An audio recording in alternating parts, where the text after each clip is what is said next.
Hello and welcome to Lexitecture, a podcast about word origins and histories. My name is Ryan, and in each episode my friend Amy and I bring a new pair of words to share their stories with each other and you. You can find our past episodes and the occasional blog post on our website at lexitecture.com. Follow along with us on Twitter and Facebook at Lexitecture, and if you really like what we do, you can support the show at patreon.com/lexitecture.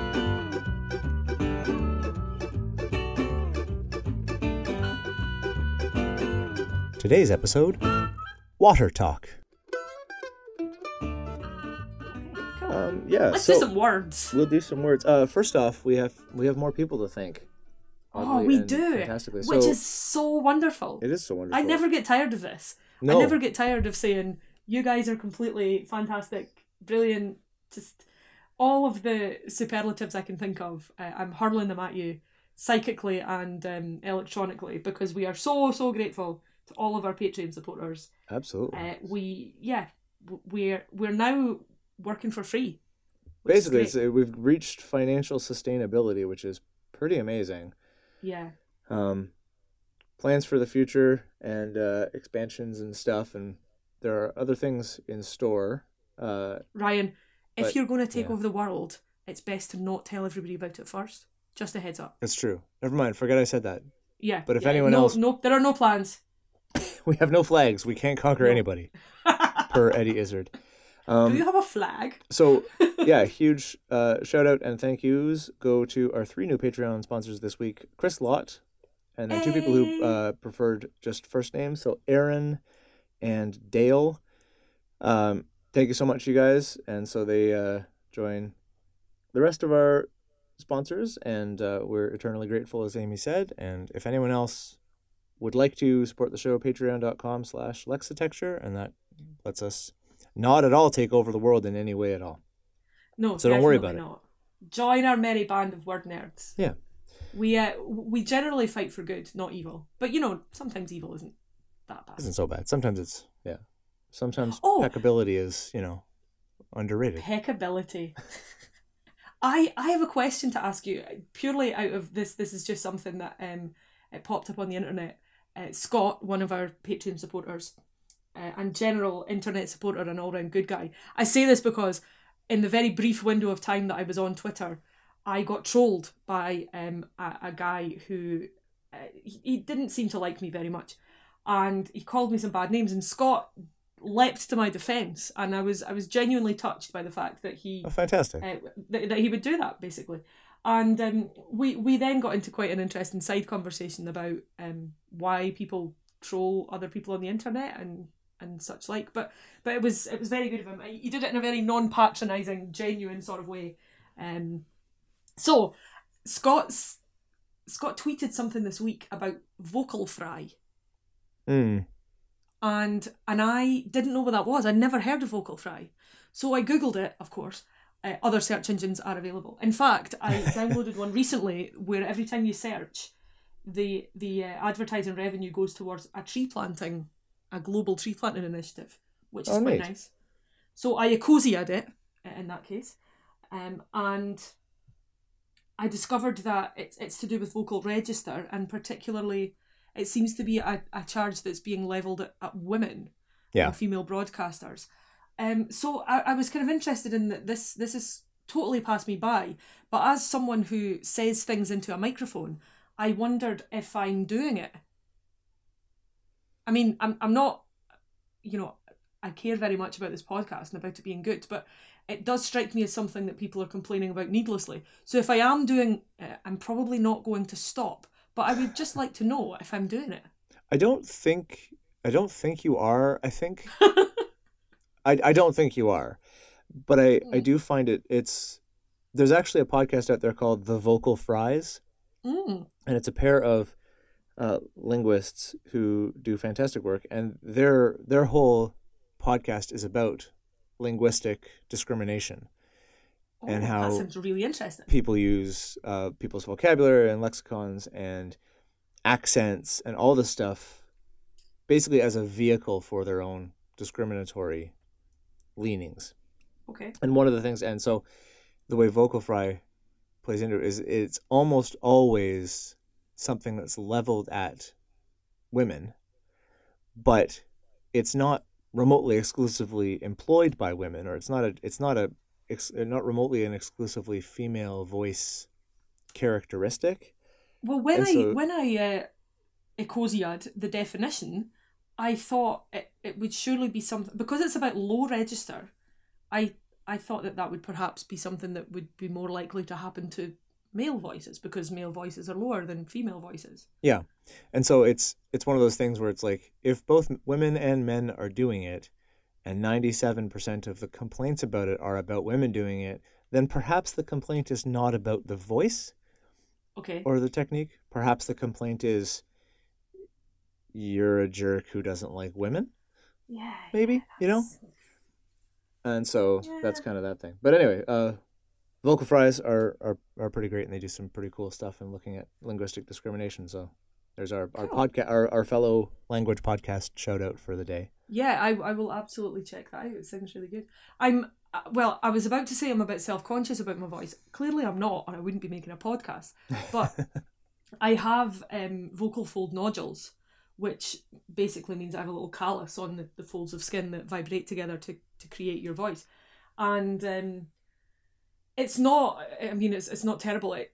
The first I realised it was there was because my singing voice changed and I found it more difficult to sing. And it's something that these days, now that I'm not teaching full time, it tends to only affect me when I've been shouting a lot, or I haven't had a lot haven't had a lot of water, Yeah. things like that. But as a sort of a fun bonus aside, when it does happen, my voice gets quite husky, and generally people think that's quite sexy. So Yeah. awesome, free sexy voice. And yeah, There you go. it's not like I'm a professional singer or anything, so I guess I'll take that. Everybody wins. Yeah. Um, I don't know I don't know if we have turns anymore. Yeah, I Who don't think wants we've to ever go really had turns. I don't I think went so. first last time. Okay. Well, Oh, maybe yes, I did, because you were terribly excited about phobias. So that's right. You were top of the bill. I was philiac about phobia, so I spoke last. Okay. So should we pretend we have turns, and I'll take it away this time? If you like, yeah, go for that. Sure. Okay. Um, so my word today on a podcast where we talk to each other about words is the word talk. Oh, nice. And the dictionary.com definition is just talk means what we think it means: to communicate or exchange ideas, information, etc. by speaking. And so it's an oddly stable word. And at first I was going to it was one of those things where I was like, oh, that's interesting. I don't know that I've ever looked that up. I'll look it up. And I looked it up. And I thought at first that I was going to then abandon it as one of those things where it's like, well, that was not a waste of time because I learned something, but I didn't learn much, and it's probably not enough to talk about. And then I dug a little bit deeper, and it was kind of like you go a little bit further down a road you're traveling, and then you find something cool just after you're about to turn back and go the opposite way. And so Which is infinitely more satisfying than just finding a thing. Oh, so much more satisfying. Yeah, so that thing happened. So just to go through the steps, the first OED usage of talk was from 1225, and it's basically always meant the same thing. It's just, so it's like 800 years of the same usage, which is pretty incredible. That's really super stable. I feel like there should be an award. Yeah, exactly. Long service award or something like that. Yeah, just a consistency, it's just a reliable thing. And then, so the OED mentions this in its sort of etymology section on the word. Etym Online goes into a little more detail, and it's quite cool. And this was the thing that I got to this point and went, wait a second, now there's more to look at. So talk comes from tail, and so, which is an interesting kind of mix. There's a connection there, obviously, it makes sense. But as in fairy tale? As in a tale that you tell. Oh, okay. So you talk about a tale. And but it uses a relatively uncommon English formation which adds a K to the end of a word to change it from a noun into a verb. Oh, that's very And I read that part and I went, that must be super rare because I can't think of any examples. And then I went to Etym Online, and it said, well, here are the examples. And the examples given are to hark, which is not from a noun to a verb, but it's hear. It gets the K added and it becomes hark. So that's where hark comes from. Stalk from steal, and smirk from smile. Oh, lovely. And so there's these trio of examples given where there's this bizarre kind of just tack a K onto the end of it and it becomes a word, and that's sort of a weird English, old Middle English characteristic, which That's reminded fantastic. me, this is a digression, but I don't care about digressions and I love them. So it reminded me of that weird English thing where when we talked about dog, how there was that collection of words that ended in the hard G that don't Hmm. exist anywhere else. Nobody knows where they came from. They just pop up, and it's a weird English thing, and it's like dog, hog, frog, all those things. Hmm. And I have no idea if there's a connection, but it struck me as interesting simply because the hard G and the K are the same physiologically. They're the same sound. It's just one uses your vocal cords and one doesn't. Sure. It's like the D and T, F and V thing where one's voiced Yeah. and one's not. So anyway, I don't know if it's the same, but it's weird that it struck me as interesting that those two things are weird English things, and they all revolve around this same physical action to make this one particularly English noise, I guess. So that was interesting to me. Oh So no, a particularly English noise doesn't involve the letter K. A particularly English noise would be something like, mm. yeah, okay, fair enough. But it has to be condescending somehow. You said that. I didn't say that. No, that's I because can I say live that in the though. country next to England. Yeah, I can and say that. Like right now, those guys are not doing terribly well by us anyway. So let's not exacerbate things. Okay, that was the Canadian contribution to this, not the Scottish one. So the next step back in tracing talk is to go to tail, and so tail is about a couple hundred years older than talk. It shows up around the year 1000. At that point, those super early stages, tail was used as a verb. So the action of To tail. Okay. the action of telling a tale was to tale something. But it's not long before it starts using the noun form that we use now, and it's about 1060, and that's when it becomes basically the word. So there's another something that beats talk as far as stability of word is the word a tale. If you tell a tale, you are doing something that people have done for close to 1,000 years, which is pretty impressive. Tale, the noun, comes in turn from the verb to tell. And so there's a connection there as well, but this is all still going back down the ladder to get to the root of this word. And that makes sense because a lot of times you do an action and the thing that you're doing kind of becomes a noun. Yeah, that's right. So that's not an uncommon transition. So that's where that happened. So it went from tell to tale, and then we get talk. And tell as a verb, we're now in the mists of time because the OED, the earliest citations for tell as a verb in the OED, they don't even bother with dates anymore. They just say Old English. Old. It's attributed to the Anglo-Saxon king Alfred, or Aelfred, I guess would be my butchering of the Old English. He's reckoned to have lived but the last half of the 9th century, so like 850 to 900 AD or CE, whichever you prefer, and that's kind of so that's the timing we're looking at here when it starts getting written down as a verb. So it's extremely old. But it's not the start of the story. So you look back at tell, and tell comes from a variety of like Frisian and Old French and Old German, all these other predecessors of English have this word. But what's interesting here is that it takes on a sense that doesn't exist really in English, but is common across no matter which language the predecessor of tell came from. It always involves counting, a sense of calculating or adding up or counting or something like that, as well as to declare or some variation to say, to speak, to whatever, to pronounce. But count is always there, which was that's wonderful, really interesting. And this is where we get the word teller, as in a bank teller. Ah, right. Because the teller in the sort of the 14th century meant like a storyteller. Anyone who tells was a teller. But by the 15th century, they had kind of glommed onto the much, much older sense of the origin of the word tell to mean counting. And it became like sort of the treasurer or the chancellor of the exchequer or whatever you people call it over there. The government posts that deal with money. The county guy. The counting guys. The government county, posts. not counting. Not counting. County. The county guys. Yes, sorry.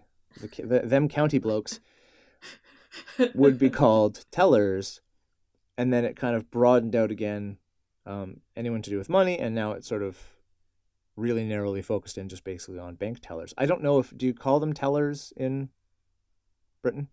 Yeah, I don't know how commonly used that word is, but it's certainly, I think the majority of people in this part of the world would know what you were talking about if you said there's a teller, that teller's free, for example. But I don't know. I'm trying to think about the last time I saw it in the wild. By the way, I very much prefer your use of the earliest citing of a word rather than citation, because it makes me think that word hunters once went out with, binoculars, possibly nets for some reason. Oh, definitely nets. In order to record in their etymological notebooks the first sightings of rare words. They absolutely had nets. So there's where the word teller comes from. So that's related to talk through earlier versions of tell. Ultimately goes back to a Proto-Indo-European root that basically meant to count or to sum up or to something like that. And so I guess the theory behind that evolution is that if you were counting, you were often counting for a reason, and then you would be reciting those things back. If you were telling a story, you were telling it in order, in a sequence as events progressed, and so that might be one of the things that linked counting and storytelling together. That's very wonderful. And I was thinking that it's weird, but I don't know why it never occurred to me, but there is another example of this exact phenomenon where we have just the word count, but you can recount a story. Yes, of course you can. But you don't think of it as... You can give an account. And you can give an account of a story. Yeah, or a story can often be called an account of the events. Yes. And so it's not... It seems really weird. It seemed really weird to me to find a connection between tell and counting, but then there's this other thing that's right in front of us that I'd literally never given any thought to at all. What it's making me wonder about is, you probably, in the same way as I did, have had that slightly mind-blowing experience as a young classics student of finding out that Homer not only probably didn't exist, but that his works were much, much older than the writing down of those works. Right, yeah. And I think, it seems impossible to the modern day brain where we don't have to remember anything anymore because we can literally just ask the machine in our pockets. But it seems absolutely impossible that you would be able to remember a poem like the Iliad and recount it in order exactly as it should have been told. Exactly as it was passed on to you. And in that sense, the notion of counting, the notion of keeping an account of how far you've gotten in the story that you have to remember because that's your whole job in raison d'etre, those two things feel quite natural. Mm-hmm. In that kind of context. Yeah, that's lovely. Account is also, this is another even further sort of secondary or tertiary, I'm not sure how many degrees out we are right now, but don't count. Your brain will explode. Is, that phenomenon where if there's a word that's spelled the same but one is a verb and one is a noun, the emphasis goes on the different syllable? Like you play a record but you record something? Yeah, sure. It's and recount, like an election recount is the noun, but to recount something would be the verb. Is to tell the story, yeah. And so it occurred to me just now that account is one of those words that doesn't follow that trend, interestingly enough. Yeah, there's no account. You can account for something or you give an account.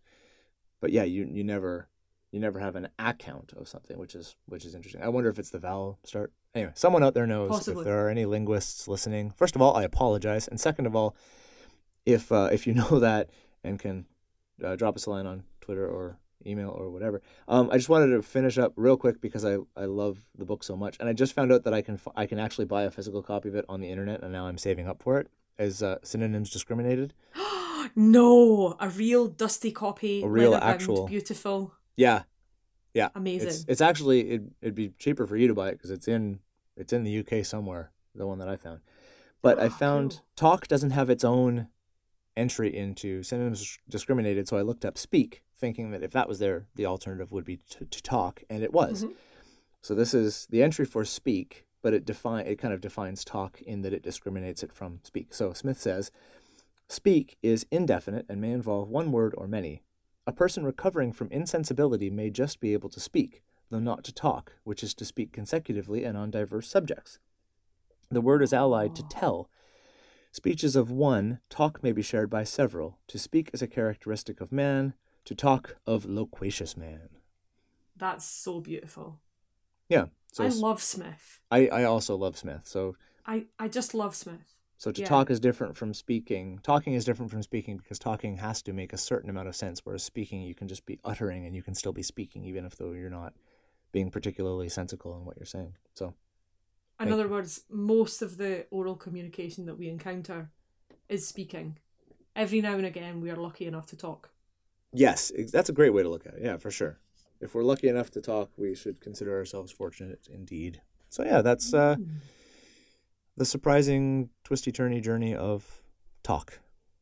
Beautiful. I am very gratified to hear that there's a reason for it to be talk.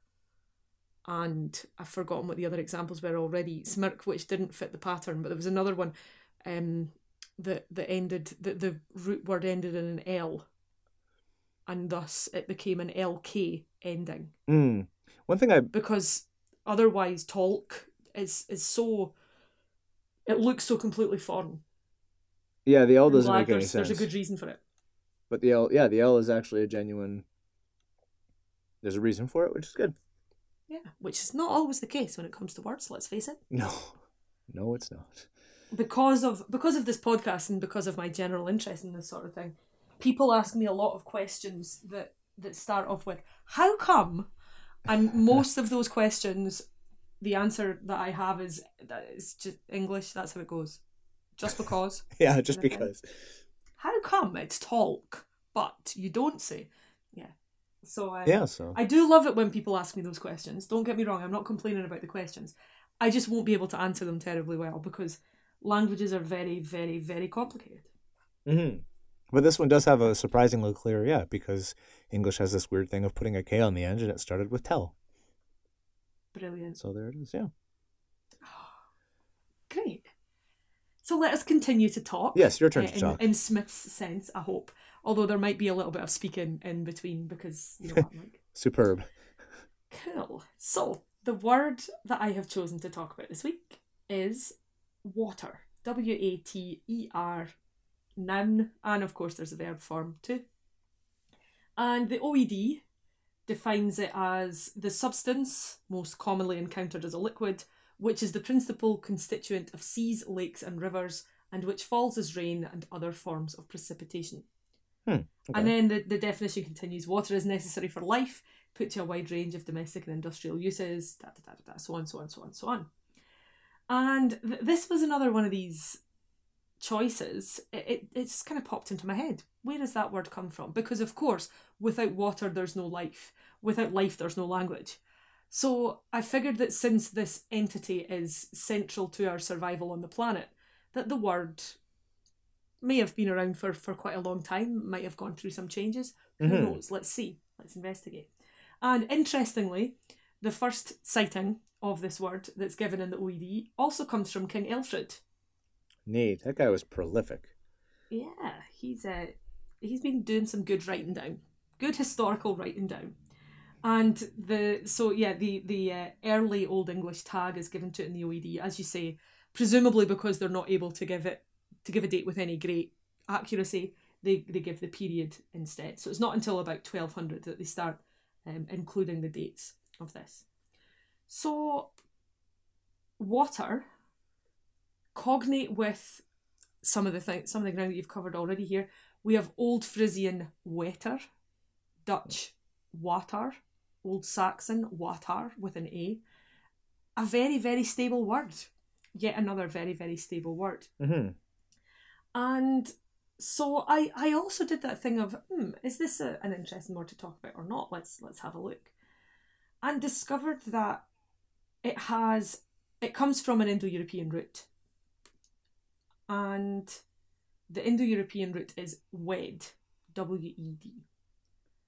Okay. So cognates of wed, it's just always such a great list to see. I love when there's a pi root, and I love when I can look at these lists of cognates. Yeah. It forms all or part of, brace yourself, abound, anhydrous, carbohydrate, clepsydra, dropsy, hydra, hydrangea, hydrant, hydrargyrum, hydrate, hydraulic, hydro, hydrogen, hydrophobia, hydrus with capital H, inundate, inundation, Kirschwasser, nutria, this one is my favourite, Wow.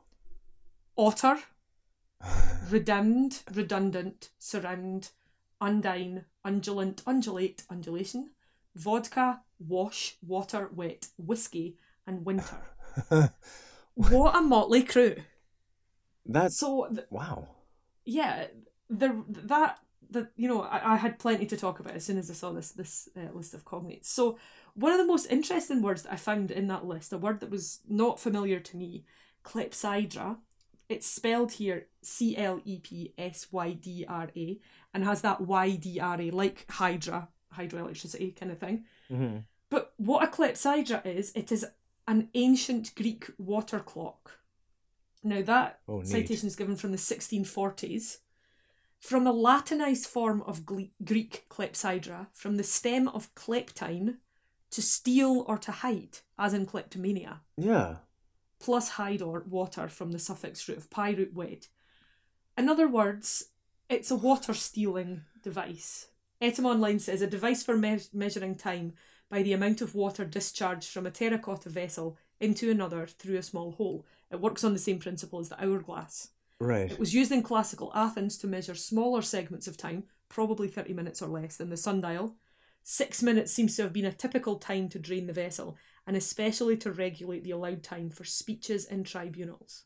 Okay. So the water stealing device, time stealing device, the clepsydra was a really interesting little diversion as I tried to get underneath water. We have, of course, then otter. I mean, I love otters because they're just fantastic creatures. I just love them. And the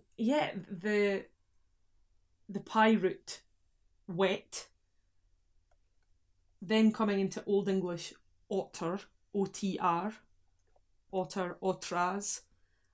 Another surprisingly old word. I don't know if I was thinking that otters had been invented sometime in the late 17th century, and thus the word to describe them wouldn't be terribly old. But I found it very interesting that we have these Old English, Old High German words for otter. I believe that Johann Otter was the inventor of the otter.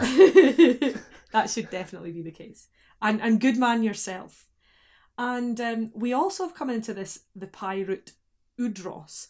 And what oudros is defined as is water creature. That's and fantastic. This contributes to Sanskrit words, Avestan words, Greek words.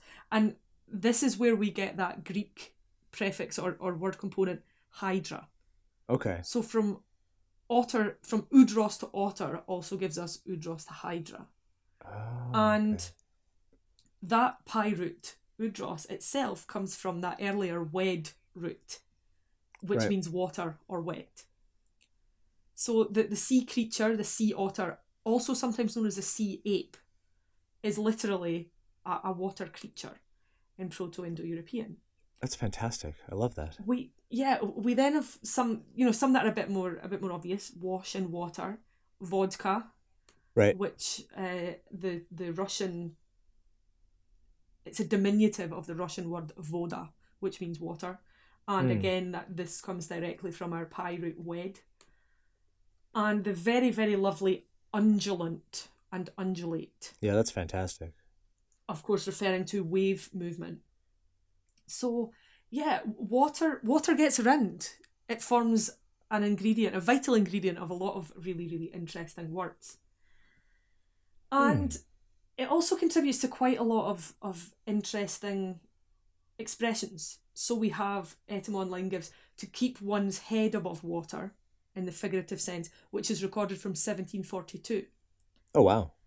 And there are, similarly to thumb, there are tons and tons and tons of these phrases that use water, most of which are terribly figurative and don't really have much of a wet connection directly. And in the middle of looking at some of these, I discovered the phrase water cooler. And of course, these days, that springs to my mind water cooler moments, moments of popular culture of such universal significance that one would talk about them at the water cooler the next day. Yeah. And so I presumed that water cooler would be relatively recent. But water cooler is recorded from 1846. Oh, that's... Yeah. Of Now course. all of my office people in my imaginations are going to have to wear much different clothes. Yeah. And, the phrase water cooler moment certainly is not attested until much later, but water cooler coming from 1846 I found very, very surprising. Wow. And then I discovered this little nugget of particular interest. So this is also from Etymonline's entry for water. Linguists believe Pi had two root words for water, ap, AP, and wed, W-E-D. The first, preserved in Sanskrit apa, as well as Punjab and Julep, was animate. In other words, it referred to water as a living force, and the latter referred to it as an inanimate substance. It says that the same was probably true of fire. That's interesting. Yeah, I found that particularly interesting, particularly because water is, it's an elemental force. It's not just something that we need to live. It's also a large part of our environment. Seas and rivers and, these tend to be places where people live because they need that stuff. And the other sense is, whiskey, for example, which, interestingly, that Gaelic root comes from the Pi wed root, but the Gaelic phrase uisce ba, which is generally thought to be the origin of the word whiskey, that uisce part at the beginning.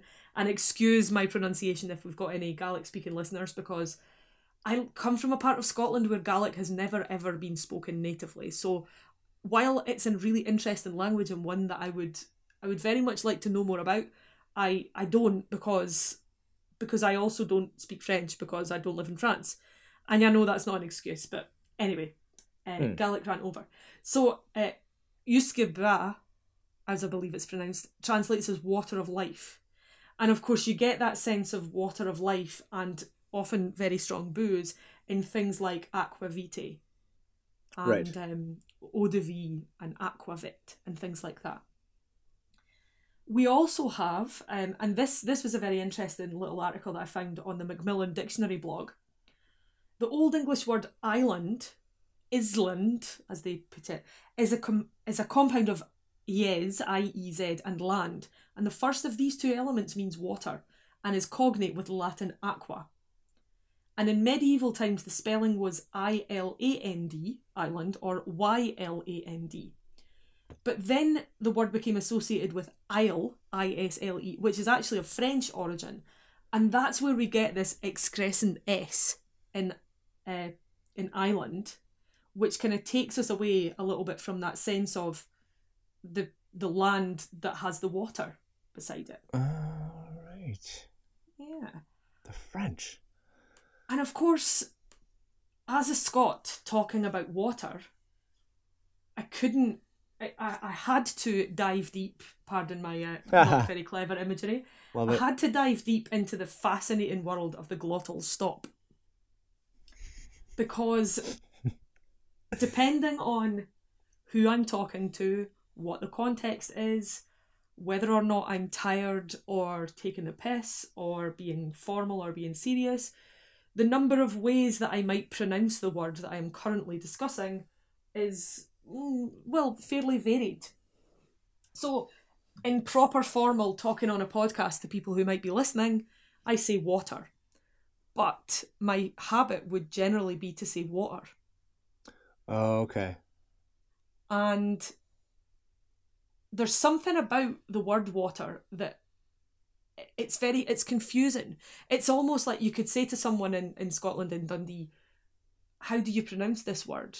And rather than just saying what they do, they kind of go, oh, how do I pronounce that word?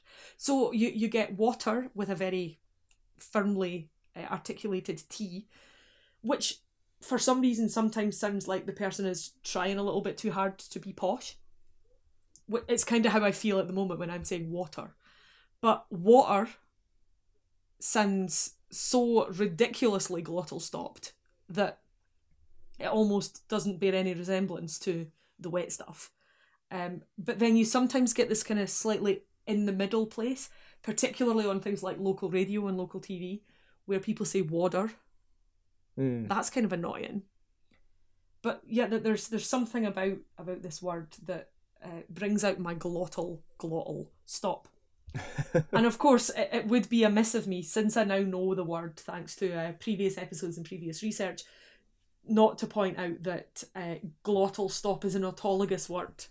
Because, of course, if you are prone, as I am, to a glottal stop, the phrase glottal stop contains a wonderful example of that which the word is describing. Right.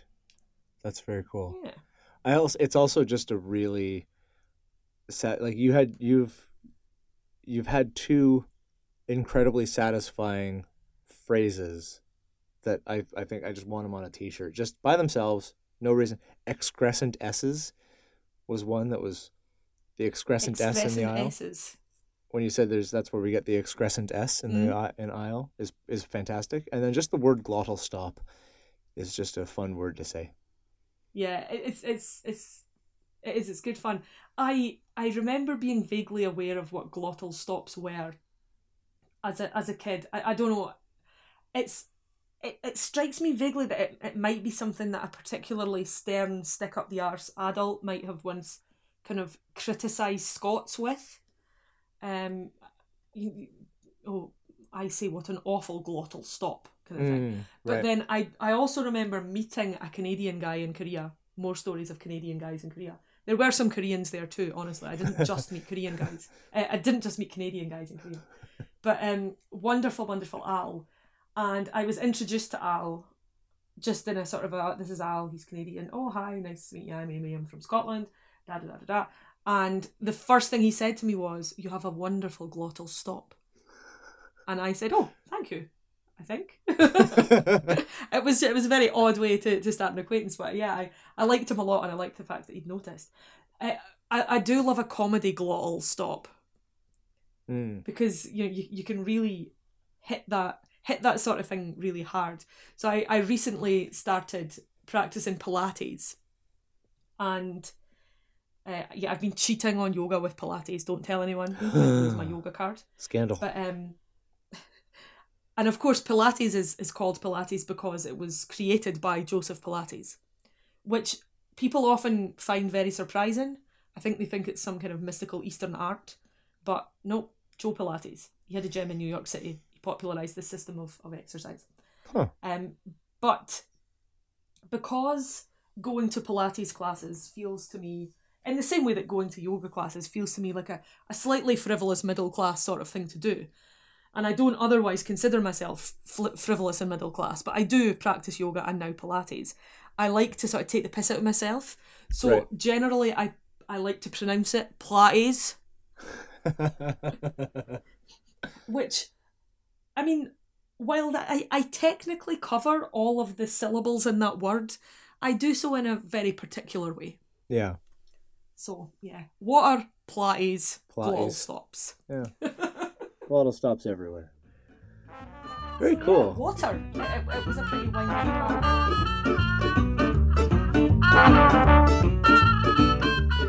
And that's it for another episode of Lexitecture. To get in touch with us about something you heard this episode, you can email us at words@lexitecture.com. You can also follow along and talk to us at Lexitecture on Facebook and Twitter, and at Lexitecture Podcast on Instagram. For back episodes and the occasional blog post, visit us at Lexitecture.com. Thanks very much, and we'll talk to you again soon.